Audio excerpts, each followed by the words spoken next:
not just defend their own border, but SB4, they allowed it to take effect, which was that Texas can now arrest people suspected of crossing the border illegally. We can actually grab them, arrest them, and do something about it. And so I was like, well, the only thing that will stop this is if the Supreme Court takes it up. But I mean, they got their hands tied.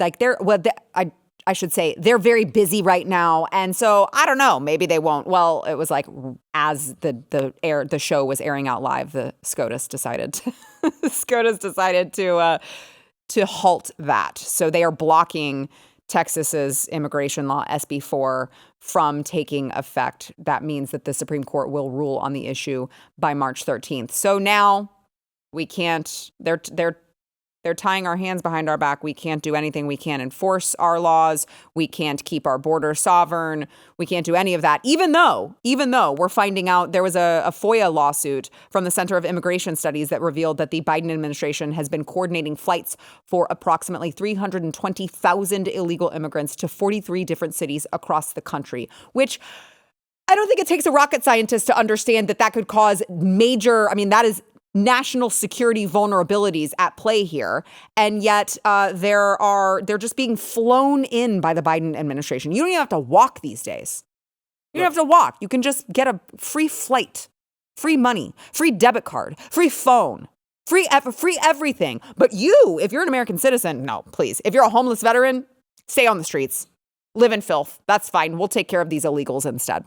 That's how it works. Look, this is, to me, of all the conversations that we often discuss on the show, is the most intriguing, because I do believe that a lot of, particularly Texas, the folks that lived in Texas, let's just say that, it's a dichotomy, right? Because I think what's going to have to happen is that a lot of folks are going to have to be forced to take positions that otherwise they would not have taken.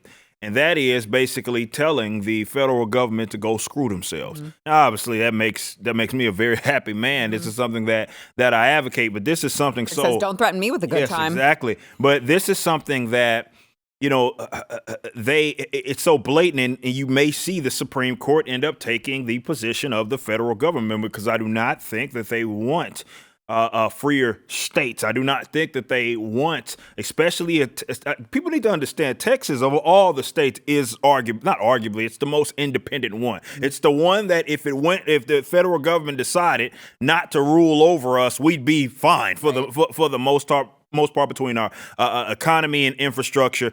Texas of all of them can exist. However, if they say, okay, we're out, and then they start enforcing whatever rules it is that they want to enforce. Mm-hmm. And people realize that the world doesn't blow up. Well, what stops Florida from being like, wait a minute?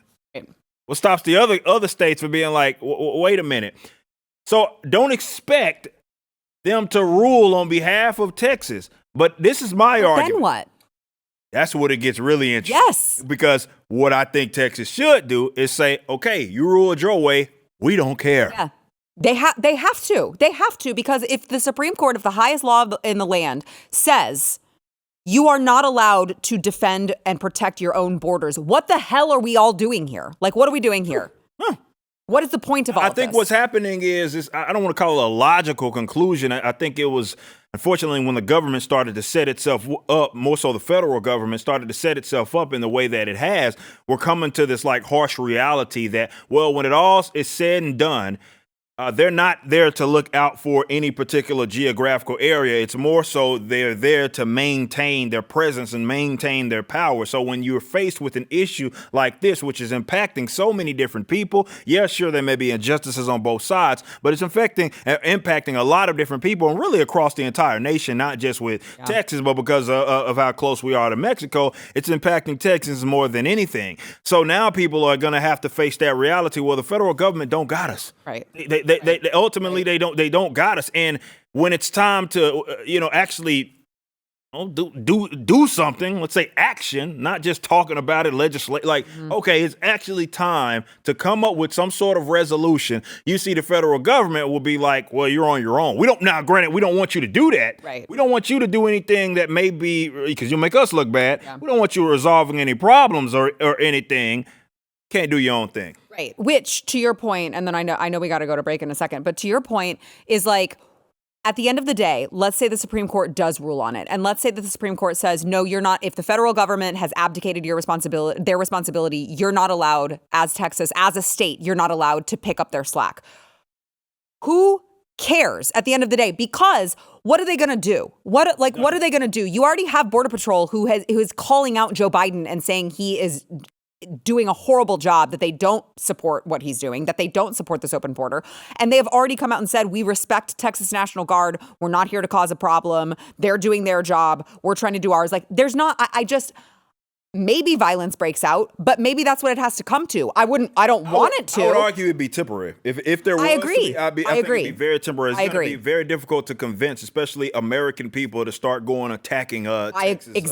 Exactly. So you have to stand strong if you're Texas or any other state who has that ruling. Like, you have to say, what are you going to do about it? We're not stopping.